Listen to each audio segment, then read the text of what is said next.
Seguimos vigilando de cerca los avances o la ausencia de ellos entre Rusia y Ucrania. Atendemos a las últimas declaraciones, algunas de ellas de la parte rusa. Hoy Sergei Lavrov, el ministro de Asuntos Exteriores, ha dicho que Rusia no va a aceptar un escenario de tregua y luego ya veremos. Es decir, que si se alcanza una tregua o un alto el fuego, debe ser ya con determinadas condiciones y concesiones hechas. Y mientras tanto, también estamos vigilando el panorama político en Estados Unidos. Algunas cosas que nos han llamado la atención. Bueno, por un lado, el índice de aprobación de Donald Trump, que sigue a la baja.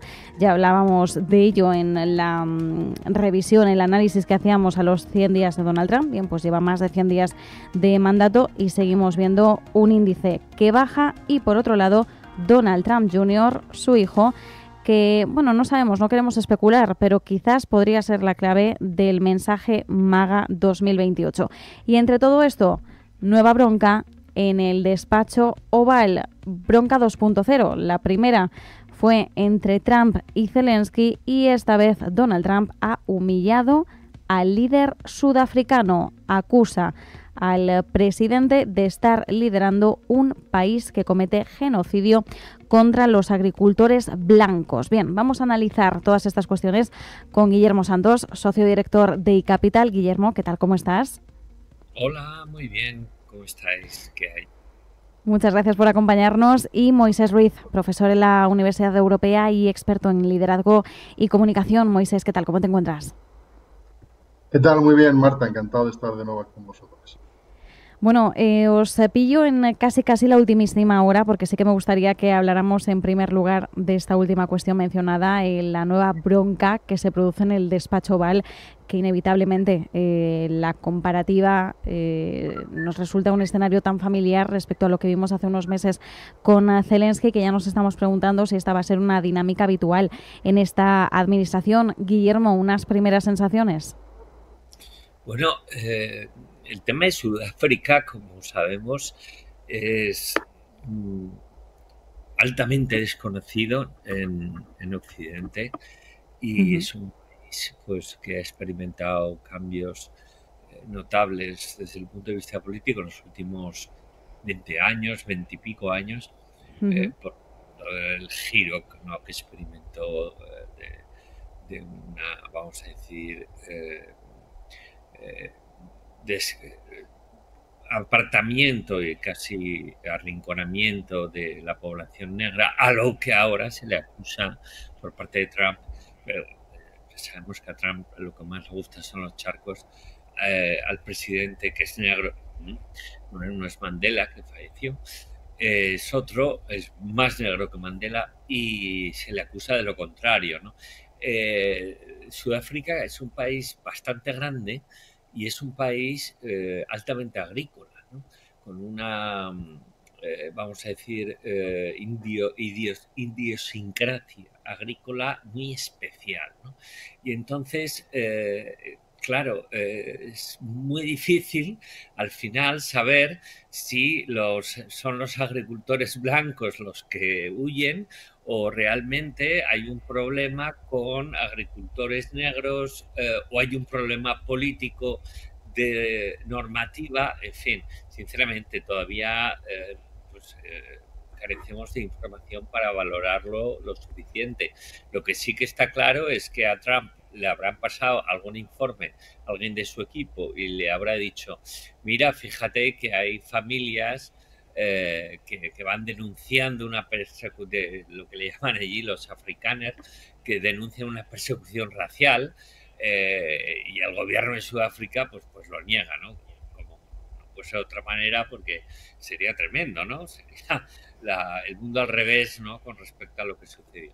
Entonces, al final, yo creo que es otra butade, ¿no?, del presidente americano, más allá de que pues posiblemente una cosa que ignorábamos, como el conflicto en Sudáfrica entre población blanca y población negra, que siempre ha estado latente, ¿no?, pero o soterrado, pero que ha había podido saltar de una manera notable, pues haya podido suceder, lo cual, pues sinceramente, es bastante bueno de cara no solo a la transparencia, sino a que ahí la gente simplemente se respete y se vuelva una normalidad como la que en teoría imperaba en el primer mandato de Nelson Mandela.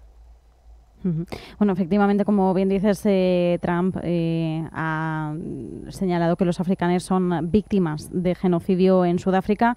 Me atrevo de todas formas a lanzar o señalar el doble rasero con la palabra genocidio por parte de la postura estadounidense y de la actual administración. Que bueno, que si hacemos crítica muchas veces también desde el punto de vista de la geopolítica europea, creo que no estaría de más también que se revisaran un poquito los términos desde la postura estadounidense. Sin embargo, desde el punto de vista de la comunicación, Moisés, yo creo que aquí también podemos hacer un análisis bastante interesante sobre cómo Trump actúa según qué líderes.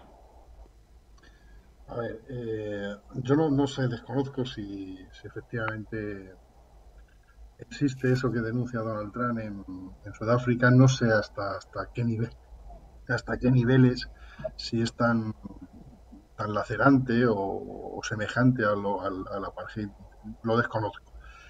Pero lo que es evidente es que tú, como presidente de Estados Unidos, tú no puedes utilizar el despacho Oval para ridiculizar, para abroncar a un presidente que va a verte de una manera institucional y al que estás presentando institucionalmente. Es decir, va a tu casa ante las cámaras. Es decir, eso es lo que va a ver el pueblo norteamericano, eso es lo que va a ver el pueblo europeo, el pueblo sudafricano y lo que va a ver el mundo. Y lo que está viendo es un presidente grosero, un presidente maleducado, que, repito, que no tiene nada que ver lo que esté ocurriendo en Sudáfrica. Eso háblalo en tu despacho. Y si de verdad está ocurriendo y lo consideras que es grave, hazlo público, pero desde otra manera, es decir, tienes los medios de comunicación a tu favor como presidente del gobierno, a través de sanciones, pero eso es maltratar desde el punto de vista del protocolo al presidente que está representando a un país. O sea, eso no solamente lo hace Donald Trump. Parece ser que pensábamos que había aprendido con lo que le hizo a Zelensky y desgraciadamente hubo opiniones que todavía decían que Zelensky se lo merecía y tal. Aquí yo lo he escuchado, pero esto es absolutamente lamentable desde el punto de vista de la comunicación, del protocolo. No lo puede hacer con esa prepotencia. Eso se lleva a despachos fuera de focos, y ahí donde se trata. No, porque además quien queda mal también es Donald Trump, porque ya estaba recuperando algo de credibilidad internacional, pero creo que con estas actuaciones y con estas puestas en escena, otra vez nos hace retroceder en esa credibilidad, pero a los ciudadanos y a los representantes políticos. Y ahora un representante político, vamos, se lo va a pensar, no va a contar hasta 10, sino hasta 1150 antes de ir a sentarse al despacho Oval con Donald Trump. Va a pensar, a ver qué encerrona me tiene a mí preparada. Yo creo que esto no viene bien ni a la política internacional, ni mucho menos a la imagen de Donald Trump. Y luego ya analizaremos qué es lo que está pasando en Sudáfrica. Muy bien, pero de verdad que eso, si hay que ponerlo en escena, no es el momento adecuado. Y luego reganó las vestiduras si es que de verdad está ocurriendo esta situación y es tan grave en Sudáfrica. Claro, muy bien, doble rasero. Y en Gaza nada, ¿no?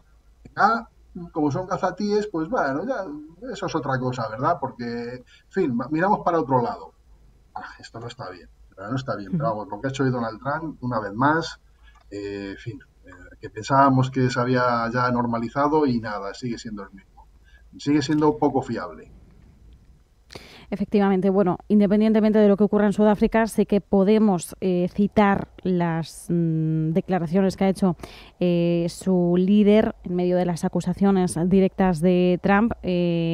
Insiste en que estas afirmaciones están algo sesgadas. El líder Ramaphosa ha dicho que sí, que hay un problema de violencia en Sudáfrica, pero que no está únicamente dirigido a población blanca, sino que es una cuestión que se extiende a todos los colores de piel. Cito textualmente sus palabras, y de hecho ahora mismo pues está habiendo mucha labor por parte de los medios de comunicación de fact-check, ¿no? De corroborar, de comprobar los datos. Y por ejemplo, ya que Donald Trump hablaba de las comunidades agrícolas blancas que están sufriendo esa violencia, bueno, pues de los 26.000 asesinatos que tuvieron lugar en Sudáfrica el año pasado, solo 44 estuvieron relacionados con comunidades agrícolas. Son estadísticas oficiales policiales. Así que no hay evidencia de que se esté produciendo el genocidio en los términos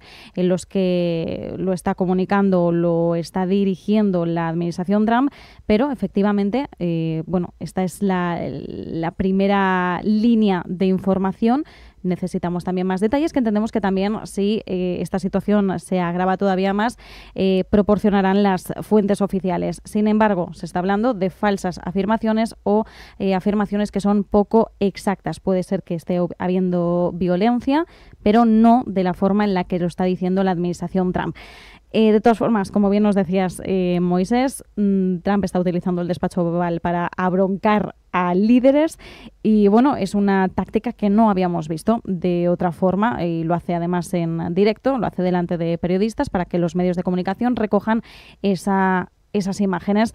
Bien, Guillermo, ya cambiando de tercio, como decíamos, esto nos recuerda mucho a lo que sucedió en su día con Volodymyr Zelensky, en ese primer encuentro que tenía lugar después de que Donald Trump hubiera llegado a la Casa Blanca. Mientras tanto, estamos en una situación bastante estancada en esas negociaciones de cara a un alto el fuego. Recordemos que el lunes Trump hablaba con Putin por teléfono y Trump decía en Truth Social que iban a tener lugar de inmediato unas conversaciones de alto el fuego directas entre Rusia y Ucrania. Estamos a la espera. Por el momento parece que esto está un poco estancado. Sí, es normal que esté estancado porque el conflicto lleva ya más de 3 años y no se arregla así de repente, ¿no? Entonces, por mucho Trump y muchos deseos teóricos del presidente americano de solucionar esto con cierta rapidez, pues es bastante improbable que así sea, ¿no? Lo que sí que pues deberíamos esperar es que poco a poco ya los resquicios a los que se pueden agarrar, tanto de un lado de Ucrania como sobre todo del lado ruso, pues vayan desapareciendo. Entonces, el lugar común, que es la única manera, estimo, pues sea más fácil de alcanzarlo y por ende, pues también una situación, digamos, de como mínimo de alto el fuego verdadera, una situación en la que no haya más muertos y una situación y una paz subsiguiente, ¿no? Pero bueno, acabará sucediendo, sí, porque realmente lo quieren ambos. En el fondo, esto ya llega un momento en que Trump ha logrado lo que quería con Ucrania desde el punto de vista económico, que al fin y al cabo Trump se mete mucho en todas estas cosas, como ha hecho en Arabia, ¿no? Por temas económicos principalmente, de su gobierno, de su país, de sus empresas, pero con Rusia pues tiene, vamos a decir, un ya floja más tenso, dado que Putin pues es un personaje casi pues del nivel de Trump en su histrionismo, en su extremismo y vamos a decir también en su cambio de opinión permanente, ¿no? Entonces no nos podemos fiar. Yo estimo que no van a pasar muchas semanas sin que se llegue como mínimo a un acuerdo de alto el fuego verdadero, porque si no, Para Trump sería un fracaso. Trump este tipo de fracasos no le hacen gracia porque ya tiene lo suficiente, se los gana él solo y es relativamente sencillo para Trump también apretar un poco las tuercas a Putin, ¿no? Sin que eso además se note mucho ni sea un menoscabo para el líder ruso, ¿no? Con lo que vamos a ver, simplemente hay que esperar, pero bueno, sin tener una confianza, me temo, en que la solución pues la veamos ni en días ni siquiera en semanas, la verdadera solución que sería la paz total entre estos dos países y la desaparición de la guerra. En la tertulia que tuvimos ayer también en Clave Geopolítica se dijo que Putin estaba manejando los tiempos de Donald Trump. Claro, precisamente por lo que señalabas, Guillermo, por el carácter, la actitud que tiene Donald Trump, cómo ejerce su liderazgo, sabemos que no le gustaría nada no conseguir el objetivo, que además lo marcó como una clara promesa electoral de conseguir una paz entre Rusia y Ucrania. Muchas veces nos hemos preguntado cómo sería esa paz, en qué términos, bajo qué términos se firmaría, cuáles podrían ser las cesiones, cuáles son los principales escollos, que todavía esos obstáculos no se están consiguiendo solventar. Claro, decías, podría apretar a Putin las tuercas sin que se note mucho. Bueno, Moisés, ¿Putin está jugando de alguna forma con los tiempos de Donald Trump? ¿Podríamos decir que está intentando agotar su paciencia y ver qué es lo que ocurre? Vale, yo creo que aquí se está jugando una partida de ajedrez y en lugar de piezas hay sensibilidades. Y, a ver, aquí nadie quiere salir perdedor, nadie quiere reconocer que ha sido el otro el que le ha obligado a firmar. A ver, lo positivo de todo esto es, creo que como decía Guillermo, se está hablando mucho de paz, se está hablando mucho de tregua y creo que todos la quieren.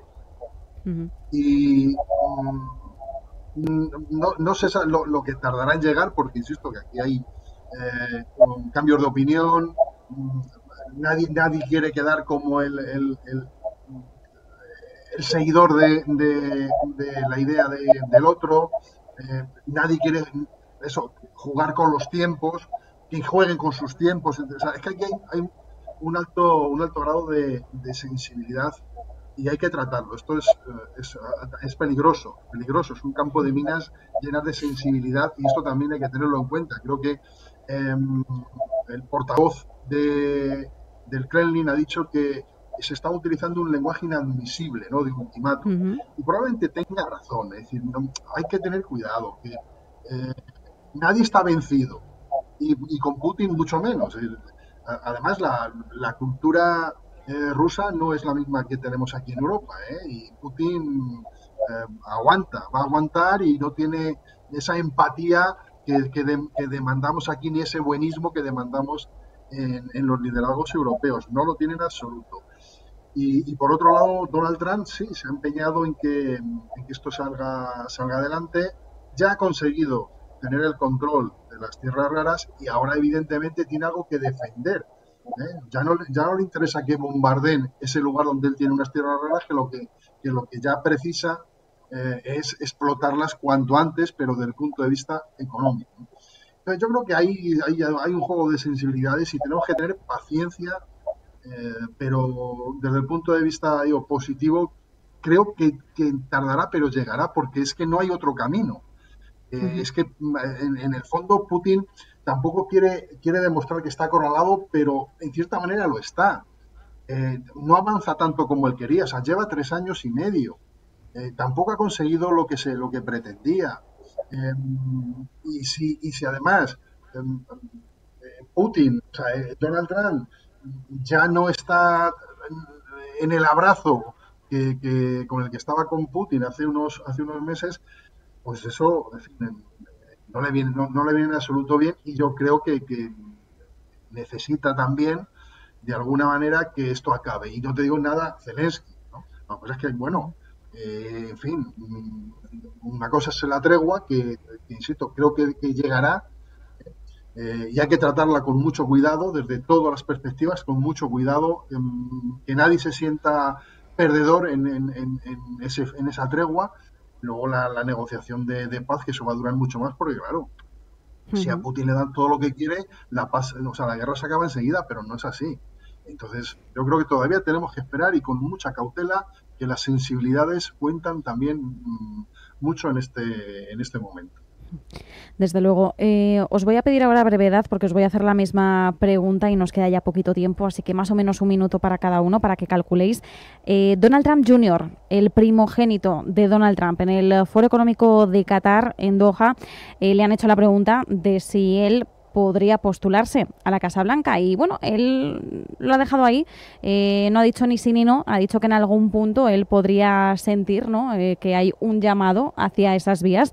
Entonces nos preguntamos si ese MAGA 2028 por el que Donald Trump ya ha soltado algún mensaje, quizás no se esté refiriendo a un tercer mandato inconstitucional, ya sabemos, de Donald Trump, sino que quizás es una pista de cara a que su hijo, su primogénito, siga con su legado. Por tanto, Guillermo, ¿crees que MAGA 2028 podría ser una campaña para Donald Trump Jr.? No te quepa duda. A mí, aparte, me parece una buenísima noticia que Trump Sr. no se vuelva a presentar, aunque ahora mismo con la ley actual no podría, pero podría cambiar y arreglarlo, ¿no? Y luego, pues como es un hombre con una salud aparentemente pues, muy sólida, pues nunca se sabe. Pero bueno, el hijo que se presente, pues bien, está en su derecho y es altamente improbable que alcance los niveles de impresentabilidad de su padre. Entonces, muy bien. Tenemos la saga de los Bush, muy reciente. Exacto. Y bueno, con Clinton, si no recuerdo mal, por el medio. Y luego el sucesor fue Obama. En fin, esto en Estados Unidos se ve, vamos a decir, con ojos bastante más normales que en Europa, ¿no? A mí me parece bien que como mínimo se ponga encima de la mesa. Efectivamente, bueno, como vemos, esto es algo, los legados, dinastías políticas es algo que no es nuevo en Estados Unidos. Moisés, brevedad, que tenemos 30 segunditos. ¿Tú también lo ves posible? Sí, sin ninguna duda. Guillermo ha hecho, en fin, memoria efectivamente de los legados de los Bush, de los Clinton, marido y mujer, de los Obama también se hablaba de la mujer de Obama, con lo cual esto se ve con normalidad en Estados Unidos y bueno, pues ¿por qué no? Yo apostaba por Marco Rubio, pero bueno, mira, me ha sorprendido la presencia del Junior, así que además Junior siempre es algo que se nombra mucho allí en Estados Unidos para calificar al sucesor, o sea, culturalmente está como muy continuación. Y bueno, ellos sabrán, así que sí, puede ser posible. Pues vamos a dejarlo ahí. Guillermo Santos, desde iCapital, Moisés Ruiz, profesor en la Universidad Europea. Muchísimas gracias a ambos. Un fuerte abrazo. Igual. Buenas noches. Adiós.